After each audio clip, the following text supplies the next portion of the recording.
infectados. Durante 300 anos, a febre amarela se alastrou e atingiu principalmente as grandes cidades. Essa história só começou a mudar no início do século XX.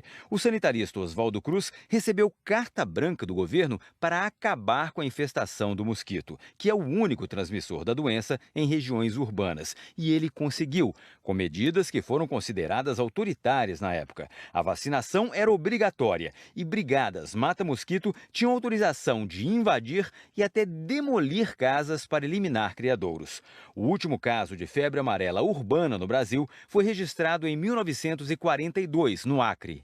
A batalha contra o mosquito foi vencida, mas a guerra contra a febre amarela continua. Sem conseguir mais circular nas cidades, o vírus se adaptou às florestas. Começou a infectar macacos com a ajuda de outros 2 transmissores, o hemagogos e o sabetes, que não vivem nas cidades. Mas na década de 70, o Aedes aegypti reapareceu. Não mais o africano, que foi exterminado, mas agora o asiático. E ele também chegou aqui em navios, que desta vez transportavam cargas. Os hábitos da vida moderna facilitaram a proliferação. Muito lixo com objetos de plástico e de vidro que se transformam em criadouros. Mesmo assim, nunca mais tivemos um ciclo urbano de febre amarela. Esse pesquisador do Instituto Adolfo Lutz dá 3 razões para isso: a proteção eficaz das campanhas de vacinação, a quantidade de mosquitos, que é grande, mas muito menor do que a que Oswaldo Cruz teve que combater, e as características do Aedes aegypti asiático, que pode não ter a mesma capacidade do africano para espalhar o vírus. Tem essa percepção, primeiro porque a febre amarela, apesar de todo o contato íntimo com a circulação humana entre a África e a Ásia, nunca foi introduzida na Ásia. E há evidências de laboratório onde o vírus cresce menos nesses mosquitos. Como não existe uma certeza científica sobre o poder de transmissão desse Aedes aegypti, ele é combatido. Quem conta essa parte é o repórter Fabiano Vilela, de Belém. A região norte é endêmica para a febre amarela por causa da grande quantidade de florestas. Isso faz com que autoridades de saúde e pesquisadores fiquem sempre de olho nos mosquitos. Em julho do ano passado, cientistas do Instituto Evandro Chagas, aqui no Pará, da Fundação Oswaldo Cruz, no Rio, e do Instituto Pasteur, na França, divulgaram um estudo que comprova que o Aedes aegypti pode transmitir a febre amarela, embora o risco de infecção seja menor em relação a outros vírus. O vírus do dengue, da zika, da chikungunya, eles se replicam, eles se reproduzem muito mais facilmente nas células do Aedes aegypti do que o vírus da febre amarela.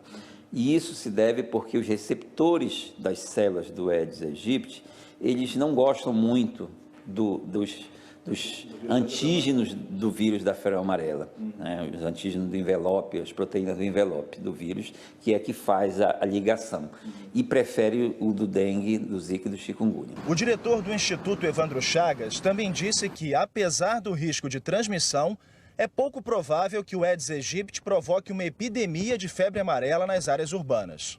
Olha, é preciso que os índices de infestação estejam muito altos, acima de 20%. Na África, rotineiramente, as grandes epidemias de febre amarela têm ocorrido com os índices de infestações de 40%, 50%, 60%, até 80%. E isso é impensável no Brasil, porque nós temos um controle vetorial que, como eu disse, embora não evitem as epidemias de dengue, de zika e de chikungunya, eles impedem a transmissão pela febre amarela, porque o vírus da febre amarela necessita de um número de mosquito muito grande, por não ser tão competente vetor transmissor da febre amarela como ele é para o dengue, zika e chikungunya. O Jornal Hoje ouviu também a diretora do Centro de Vigilância Epidemiológica de São Paulo sobre o risco do Aedes aegypti se transformar num transmissor de febre amarela. Vários estudos estão sendo feitos, mas até o momento não se apresentou que essa competência para a febre amarela seja realmente estabelecida. A gente não pode afirmar que não há risco. Pode, em algum momento, alguma coisa acontecer, uma mutação, enfim. Mas os estudos, nesse momento, nos mostram que o que nós lidamos agora, desde 2016, no surto de 2017, e que estamos lidando em 2018, é com a febre amarela silvestre.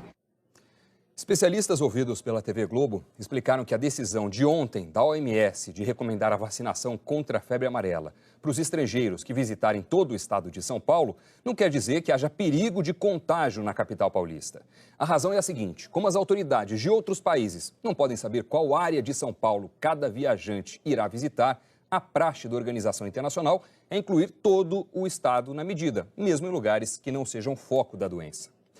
E apesar do risco pequeno da febre amarela se tornar urbana, o combate ao mosquito Aedes aegypti não pode diminuir. Ele é o agente transmissor de doenças que se espalharam pelo Brasil, como dengue, chikungunya, zika. Em São Paulo, os agentes orientam a população a eliminar os possíveis criadouros do mosquito, como mostra a repórter Graziela Azevedo. Equipamentos no carro, folhetos educativos na mão, equipes de agentes reunida. O que mobilizou a vigilância sanitária hoje no Jaçanã, bairro da Zona Norte de São Paulo, foi a notificação de um caso suspeito de dengue. A gente faz uma ação num raio de 150 metros ao redor da residência, né, que é o provável local onde ele ficou durante a viremia, que é o período em que o vírus está circulando na corrente sanguínea e que pode o mosquito, quando picar a pessoa, acabar se contaminando e depois transmitindo para outras pessoas. Secretaria da Saúde! A equipe chega e confirma com o sobrinho que o paciente continua